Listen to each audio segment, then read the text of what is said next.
on the computer. I got it. Oh, I have to say, okay. Yes. Okay. Okay. Hello, everybody. I am Dr. Elena Sherwood, therapist, author, and life coach. And today I am just so excited because this amazing human, Lori Gagne, caught my attention in this amazing thing she is up to. It's not just amazing in terms of life-changing, but it's life-changing for a very, very vulnerable population. So, good morning, Lori. Good morning, Elena. Thank you very much for setting this up. That's spectacular. Thank you. Well, I am just in awe of what you were doing. So, in a nutshell, can you tell the world what you're trying to do?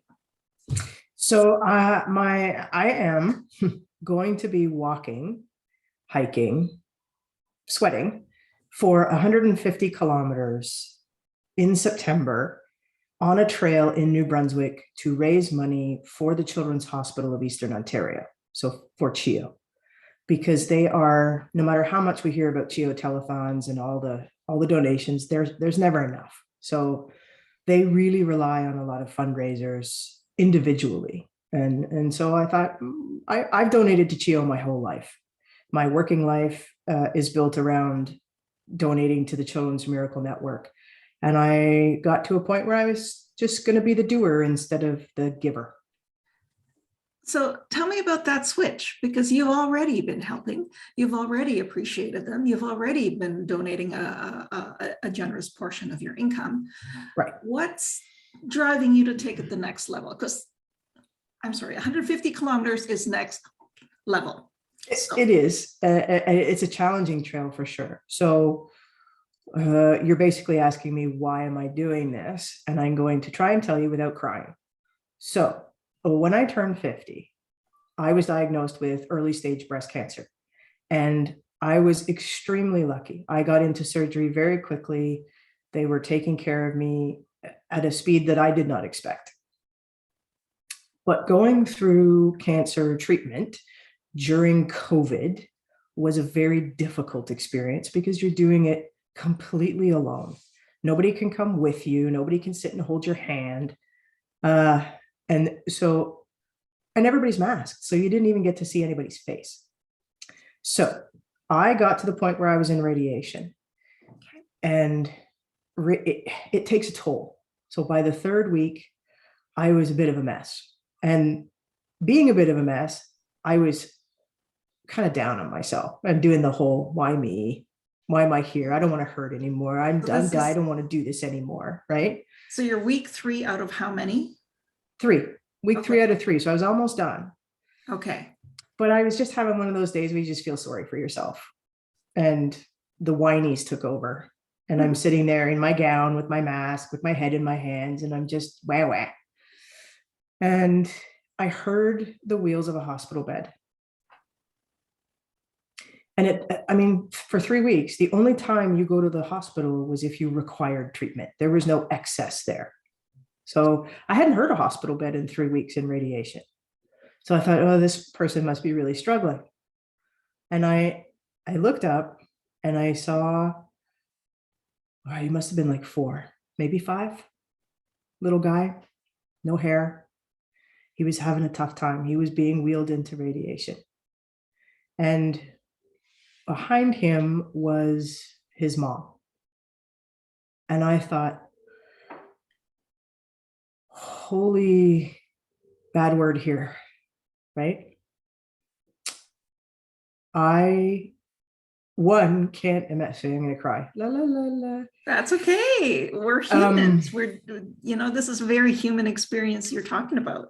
This is hard though. Like anyway, probably because I was just so weakened, right? And I saw this 4 or 5-year-old and I thought, no child should have to go through that.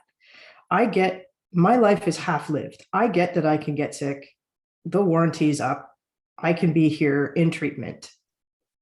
But that child shouldn't be anywhere near here. And that parent shouldn't have to be so brave for someone else and yet so worried and so fearful. And they rolled past me, and I had two thoughts almost instantaneously together. One was, looking at myself going, okay, 3 weeks is nothing, shut up, right? And get on with your life. Two was, why is he at the general? Like, I'm sitting at the general hospital. Why is he not at CHEO? Right. Okay. Where all the kids are? Yeah.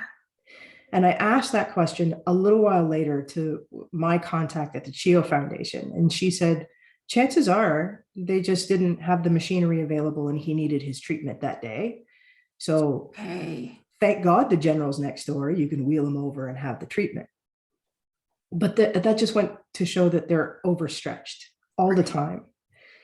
And I only saw one kid in one 30-second segment. Yeah. Kids are doing this all day, every day. And I can't explain how much that it broke me right there. My head went into my hands. I was sobbing. I was heaving. My nose was running. I couldn't stop it. I could not stop it. I had to go into the change room again to let myself cry. A lot of emotion. I mean, you're seeing a little kid, you're feeling like him, and you said there was a parent there. Yeah, his mom was walking right behind, and you could see the bottom part of her face was smiling and encouraging and supporting and being brave for her, with her kid. And then the upper part of her face, like up here, was just, you're just, if you're a parent, it was devastating, because you saw the worry and you saw the fear and you saw the what ifs and the stress. And I don't know how that mom did it.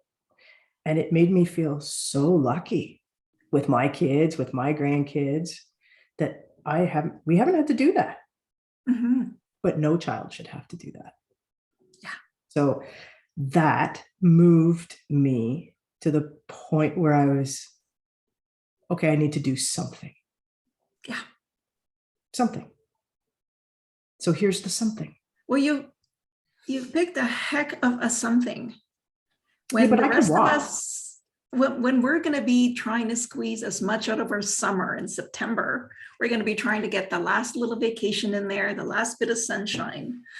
That is not what, as we're winding down, you'll just be gearing up to, Yep. I mean, have you ever done something this big? Not this big, but I wanted to pick something to connect with the folks at CHEO and the kids who have to do these challenges every day. So I couldn't pick something easy. Like, I have to go through something challenging too. Okay. For them. So I didn't want to be outlandish and unrealistic, but I can hike. I have hiked before. I have gone on a few backpacking trips, and I can cover that distance in a couple of weeks for sure. Just slow, because I'm old. I have no doubt. I mean, your spirit and your vibrance and your determination and your cause. I mean, that cause alone will that fuel you? Absolutely. Absolutely. Like, every day I'm going to think about that little guy, that little hero, and it's going to make me walk.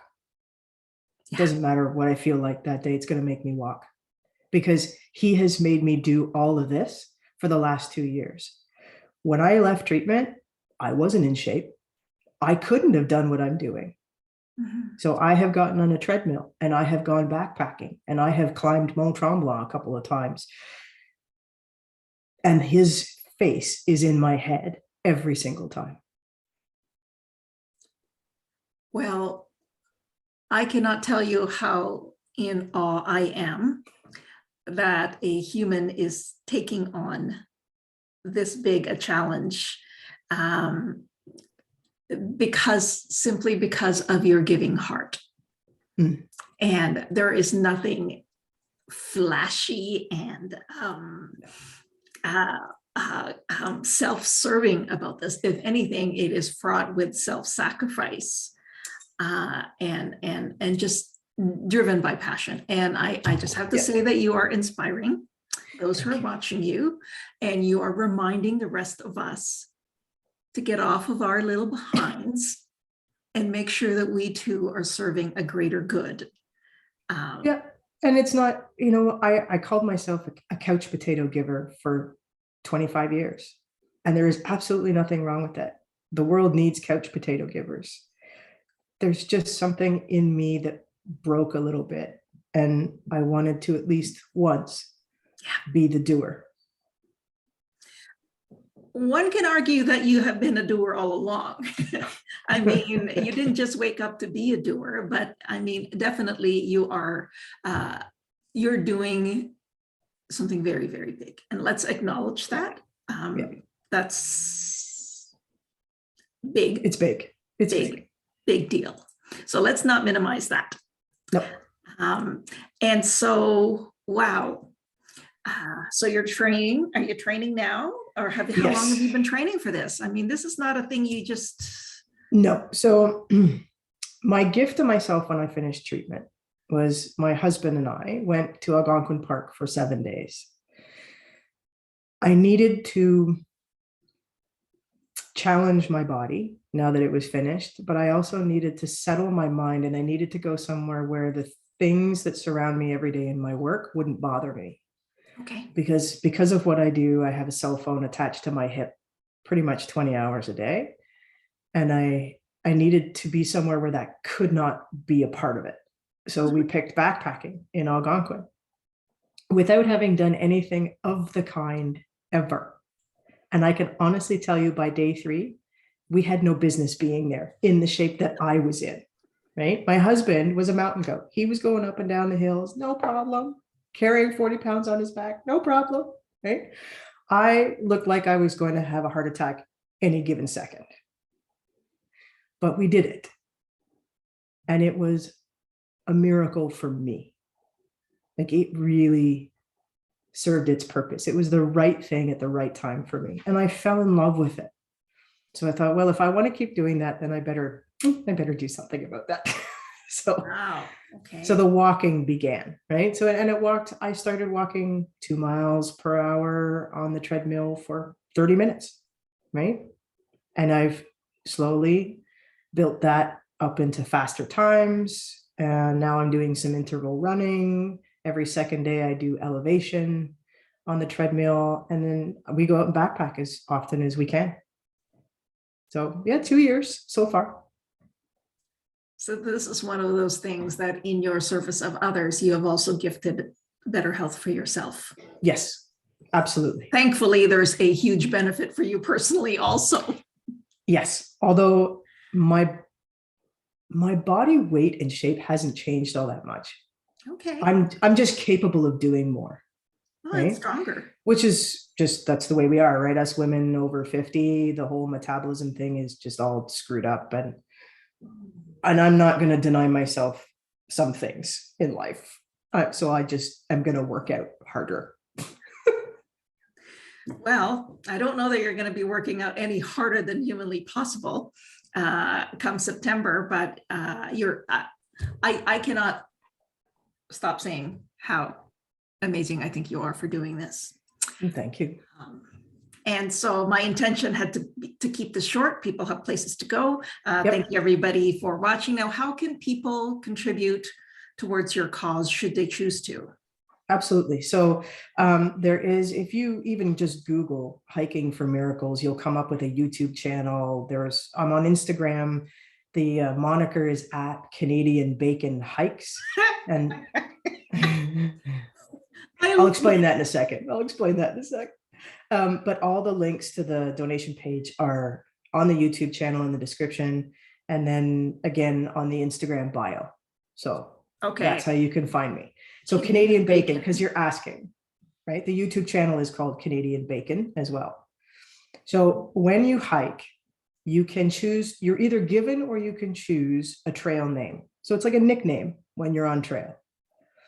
And the very first hike we did, I came home and I was hot pink color, sweaty, very salty, And the first thing that went through my mind was, I look like a piece of Canadian bacon.